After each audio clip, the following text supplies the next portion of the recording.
Being a great speechwriter takes a little trial and error.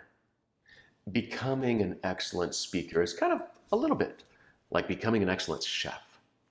You don't have to be on the Food Network in order to be an excellent chef. You just need to know your ingredients. And you need to know when to use them. Again, it takes a lot of trial and error to figure out how to do it well.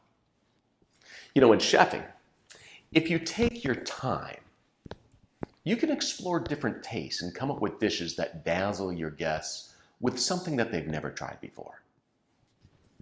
While I'm practicing on my family, I try out new recipes, and they become my sounding board to tell me if the creamy mushroom sauce has any business over a tenderloin. I love making a flank steak with the perfect marinade. The pepper balances the juices and gives them a pop, and the lemon dazzles your mouth and causes it to water to meet the juices of the steak. Garlic cloves gives a slight aftertaste that mix with a perfectly grilled meat.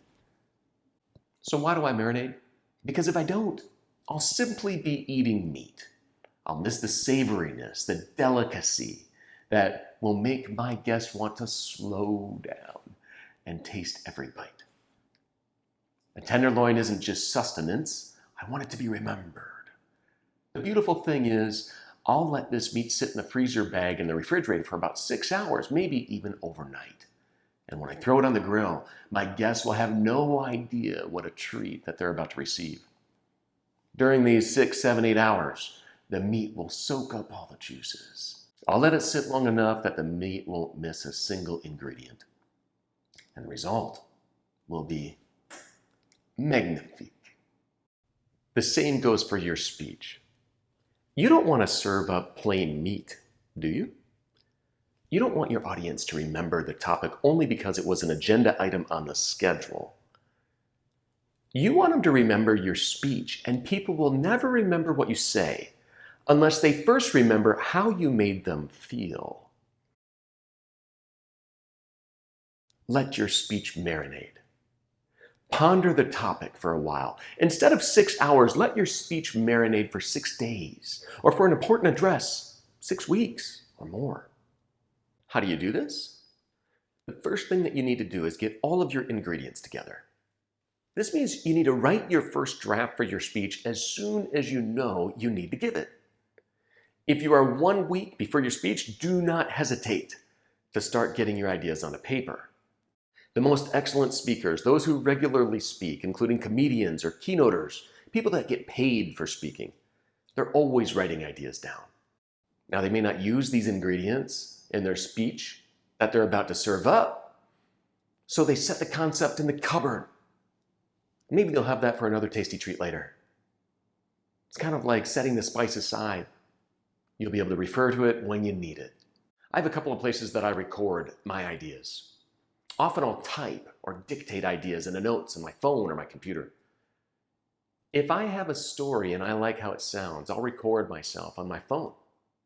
Where do you record your ideas? Then, you need to hammer out an outline. Begin researching your topic right away and scratch out ideas in the notes or type it into a rough draft. Even if you don't touch your rough draft for 6 days, you'll have given yourself a gift by letting your talk marinate. One morning, you'll wake up and you'll have a new idea about the introduction. A week later, when you're driving to work, you'll consider an anecdote that perfectly expresses one of the main ideas in the body of your speech. Kind of like how marinating a flank steak in a good recipe is an analogy for allowing yourself to ponder your speech topic over time. That's right, Darryl. And the value of pounding out the first draft right away. You might be sitting on the toilet when the perfect idea pops right into your mind. Now, I don't want to give a whole lot of potty humor. I think you've given us enough examples of the value of a marinade. But are you picking up what I'm dropping? Don't spoil it. All right. So let me share with you one more part about marinating your ideas.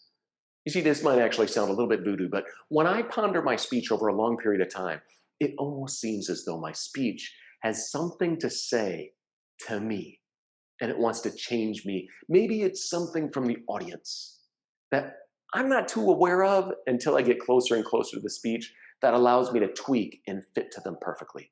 Sometimes I start with one direction for a presentation, and a week later, I've dropped that idea entirely and a new approach is formed. Almost invariably, I love the new concept and I feel it's superior to my initial thought. It's as if the speech wants me to say something to my audience that I hadn't pondered before. I just get to be the mouthpiece for what it wants me to say. Oh, what a shame if I didn't prepare early enough and let my speech marinate.